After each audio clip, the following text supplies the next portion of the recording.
The name of that song is Just Do You. Right? So you should look it up because it's really amazing. It's India Iria. Yes. Woo! Name that songwriter. So Just Do You. So the theme for our month is Do It Now. So my question to you today, because I of course always want you to go home with some kind of question that you're answering, right, Jose? Some question that you can take into your life, which is, what are you waiting for? I'll wait. No, really. What are you waiting for? What are we all waiting for? The song is called Just Do You. So I think a lot of people are waiting to be themselves. Are waiting to do what is theirs to do. I love one of the lyrics in it that says, every adventure is waiting for someone to live it. How many adventures do you think there are in this room that are just waiting for you to live? How many of you think you have an adventure waiting for you to live? My husband this morning showed me a story, an article in the newspaper about Marlon Brando's island that his daughter has turned into a resort. And he's showing me these pictures, and I'm like, he said, look, you can snorkel all around this island.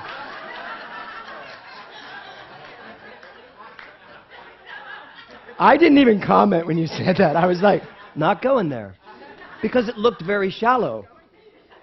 And I could snorkel around an island that was shallow, because I can stand up and go, good, I'm good, I'm good, I'm good. But there is an adventure just waiting for all of us. And Kevin said, this island is on my bucket list. And I thought to myself, we got to stop filling buckets and actually empty them out and live them. I don't need a bucket list. I just need to do it now. So book it. Let's go to that island. I mean, that's the whole point of today, of this month. Do it now. I mean, that's really the whole thing. And when you ask yourself, what am I waiting for? Some of the things that keep us waiting, as it talks about in the song, are fear. Fear of what? What is fear? How can I have fear of doing anything when I know who I am?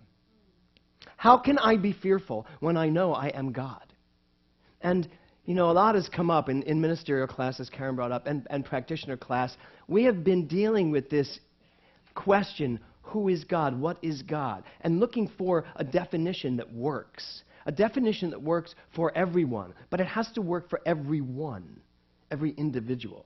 So I'm going to leave you with that too today and just ask you to give some thought this month to what does God mean to you? When you hear the word God, do you still jump into the sky with the guy with the beard? Is it still that person? Is it still a feeling of a religion you left when you hear God?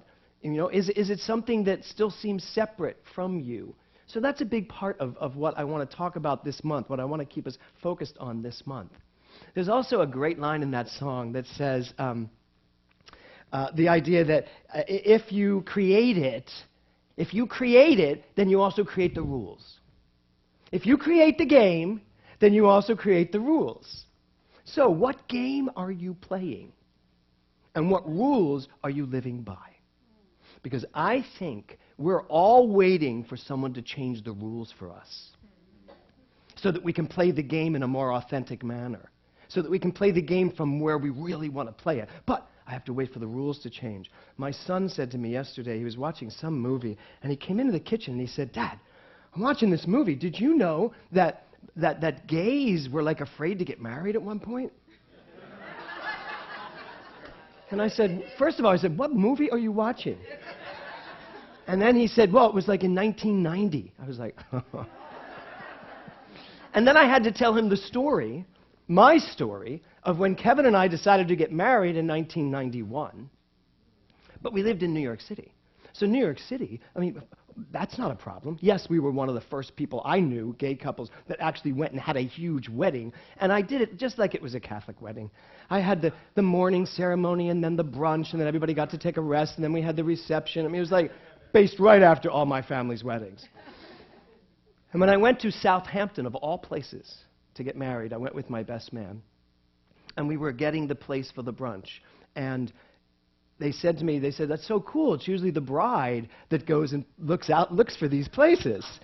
And this guy, and I was sure he was gay. And so my best friend Richard turned to me and goes, this is the bride. And the really? And so the guy says to me, he looks at me and he says, wait, what are you doing?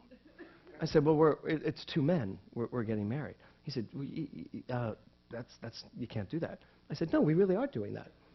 He said, do you have a priest marrying you? I said, no, we're just getting married. So they canceled our brunch, literally, this place. And I was like, okay, Richard, this next place we go to look at, please don't call me the bride. I'm just going to be the groom. And yes, I'm in touch with my feminine side. I'm handling these events. So we did. So we decided, we booked a place. And it was beautiful. And Kevin's family came in from Rochester. My family came in from Philadelphia. It was a beautiful wedding.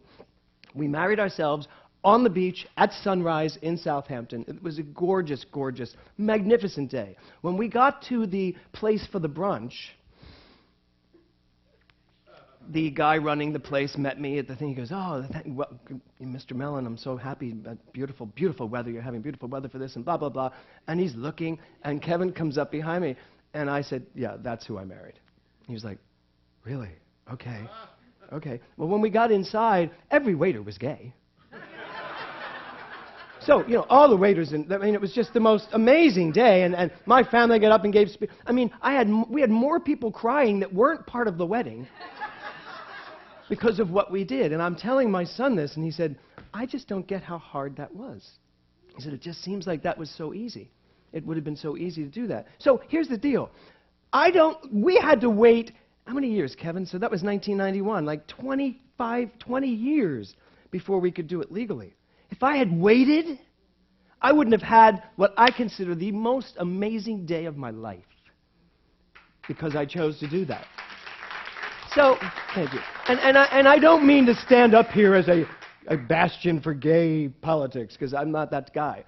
I am someone who wants to really stand for love in any form, in any way, and make sure that we all do it when we are called to do it and not wait for the rules to support it. So when you really think about this song and you think about what are you waiting for, what in your life are you waiting for? And what rules do you need to make for yourself? And that's what that already established premise is all about. Having an already established premise that sets the groundwork for your life so profoundly that you know what to say, what to do, how to act, where to go, what to move. Do y'all get that? Yeah. That's what we're doing here. So the title of my talk today is called Procrastination, For or Against. Now, I have been for procrastination a lot in my life. I really have. And I'm not anymore. I really am not. And here's how you know whether you're for or against. If you procrastinate, you are for. That's it. That's the way it works. If you are one who procrastinates, then you are for procrastination. You are letting it sit there. And you are spending your life waiting. And waiting. And putting it off. Oh, I'll do that tomorrow. Oh, you know what? I'll get around to that. Oh, I'm going to put it in my bucket list. So I'm here today and this whole month to talk to us about no more waiting and do it now. And I have some personal, I have a personal 24, maybe 30 hours of this. So I woke up yesterday morning at 6 a.m., I think it was, and Kevin's getting ready to come over here to do something.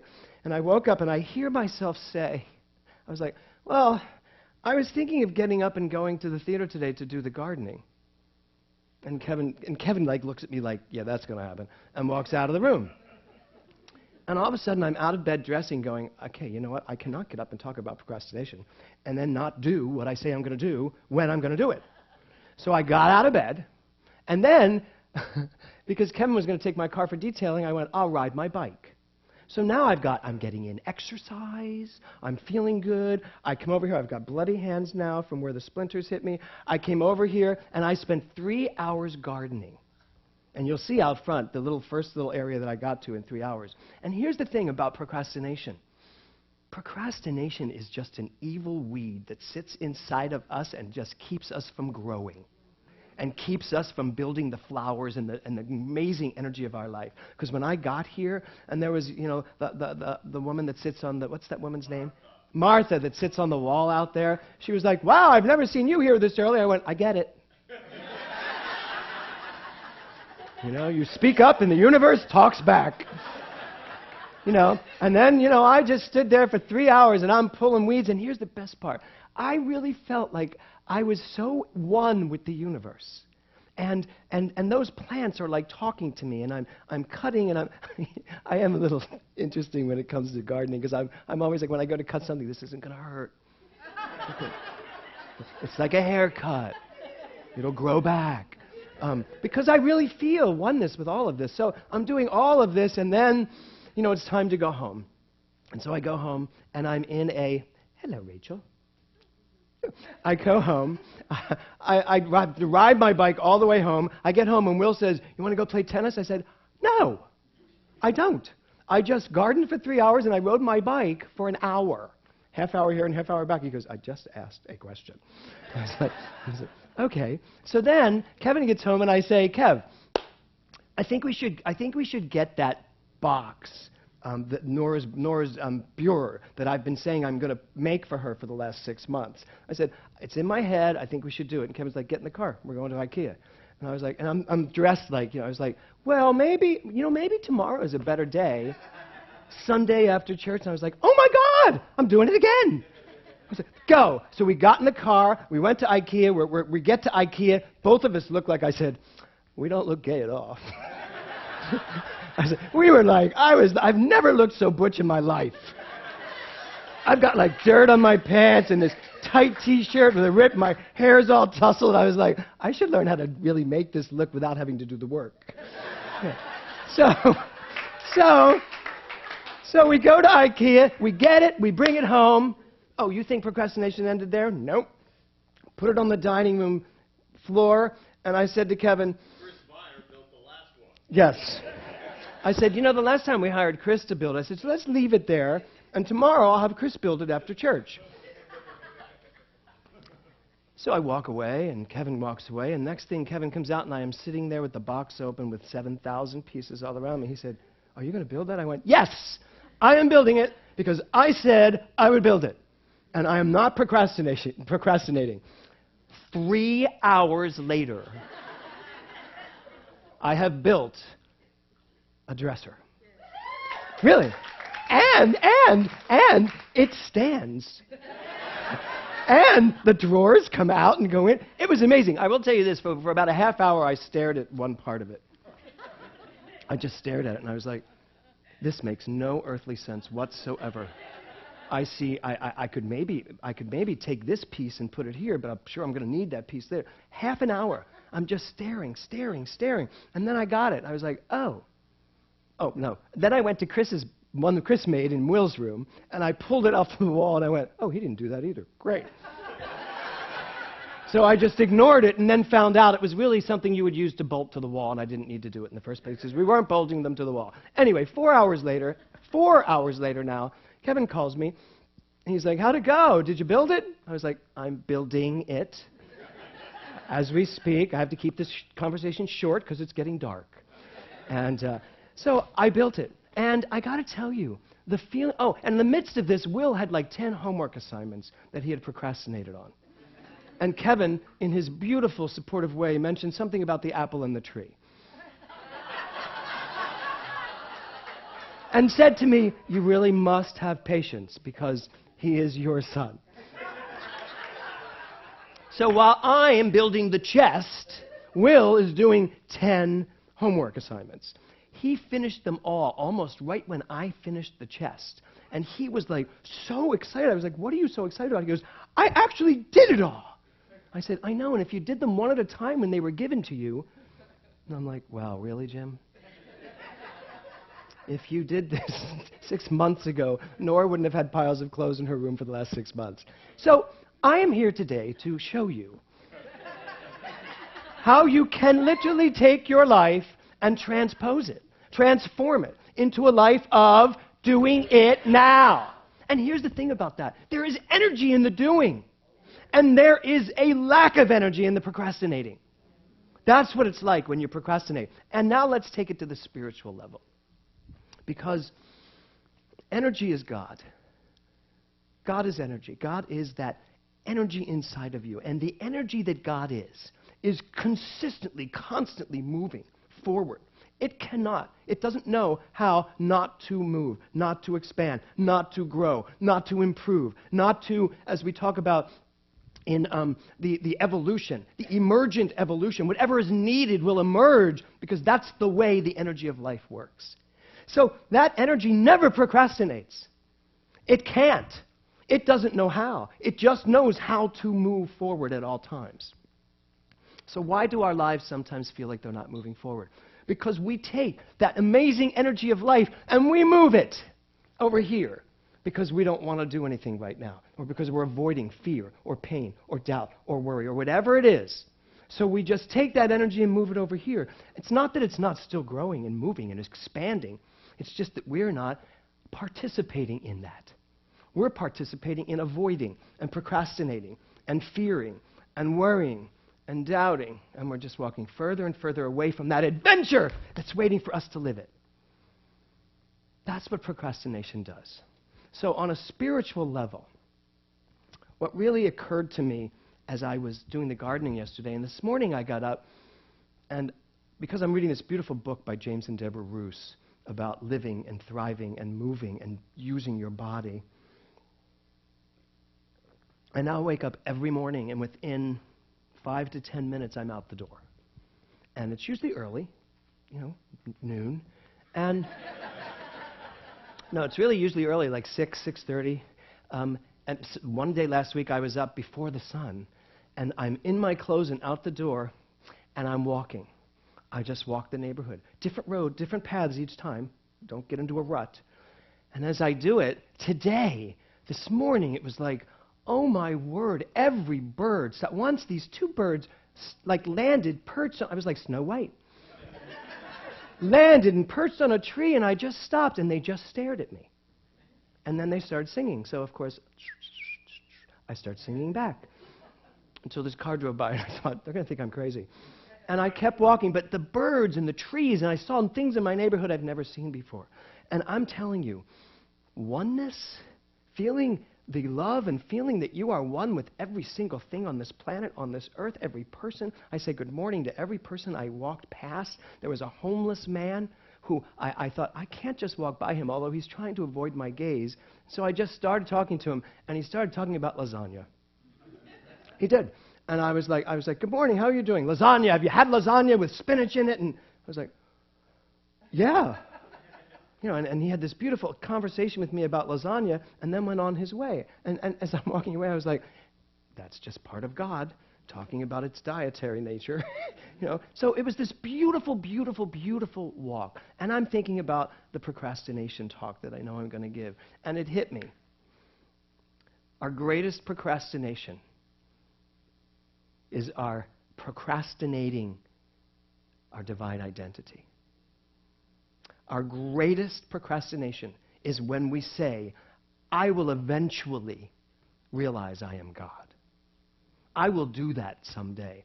Someday we are going to evolve. This teaching is someday going to evolve into the most amazing teaching where everybody knows their God. That's procrastination. Why not just do it now? Because when I was walking this morning, I was God. I was clear that I was God. And I was God. I had to turn down this one. I didn't want to walk across Moorpark Street, so I turned down an alley. Not a pretty alley. And actually, it was Jamie Klein's alley. Right behind your... You got to get out there and clean it. No. The one behind your building, where people have thrown all that trash. Have you seen the trash? Anyway, I'm walking down this alley, and I'm like, not pretty, still God. Because someone procrastinated and just threw it out in the alley and thought, I'll get to it. Well, you didn't for about 6 weeks, and it just sits there. That's what life is all about. Do we want to live there in that alley where we keep throwing our procrastinative thoughts and ideas into a bucket? And it just lays around the outlinks of my life, outskirts of my life? Or do we want to be walking through our adventure, living it, with the audacity to know that right where I am, God is who I am? Because notice, I'm not okay anymore to just say right where I am, God is. Because it still may give me an opportunity to say, God is right here with me. Right where I am, God is who I am, and that's how I show up. So that's the great procrastination that I want you to pay attention to this month. Take this month. Just take a month. 30 days. Take a month and see what it feels like to really live your truth. That right where I am, God is who I am, no matter what. That's our job this month, if you're willing to join me in it. Everywhere you go, no matter who you meet. Now, I'm not saying go to Starbucks and walk up to everybody and go, I'm God. Because then I'm going to have to bail you out. Because the world is not ready for that. Or is it? I think it is. But it's ready for you to live it. Someone said at the conference, it was so beautifully said, it was this James Roos. He said, spirituality has moved well beyond the idea that we should sit in a room and just listen to someone tell us what spirit is. He said, if you can live it, then you can minister it. So that's what we're all called to do. To step into the adventure of life as God and see God everywhere, even in the clutter. No matter where we look, there's God. And to come from that already established premise. And no procrastination. That means don't just say to yourself, all right, I can't do it right now. I'll do that later. No. When I get to a point where I can sit down and meditate, I'll fix that. No. That's procrastination. So here's your job. Here's your opportunity this month to do it now. All of it. And that means the things in your life too. If you have something you want to build it. You have something you want to clean it. Here's a big one. You have something you want to throw out, throw it out. Trying to put that, I finished that 4-hour chest of drawers, and I'm trying to get it into Nora's room, and I open up her room, and I'm like, where am I supposed to put this? I said, we need to throw that little thing out. No, that's my favorite thing. So I pick it up and move it, and I put the dresser in, and finally I turned to her, I said, Nora, you must at one point learn the truth, that in order to have room for the more, you have to be willing to let go of what no longer works for you. She said, everything in this room works for me. So I could not argue with that. So I just put the chest in, I put it on an angle, and the two of them, they were like what's that thing called when you do the thing to your house with directions? They were like feng shui Nazis. Really, I put it in on an angle, and Will's like, angle, whoa, it's hideous looking. I finally left and said, do whatever you want with this. It's your room, do what you want. So here you go. March 1st. Our whole year is about living the truth, right? This month is do it now. So when you hear the title of procrastination, for or against, it's not even a question, is it? Procrastination? Gone. Namaste.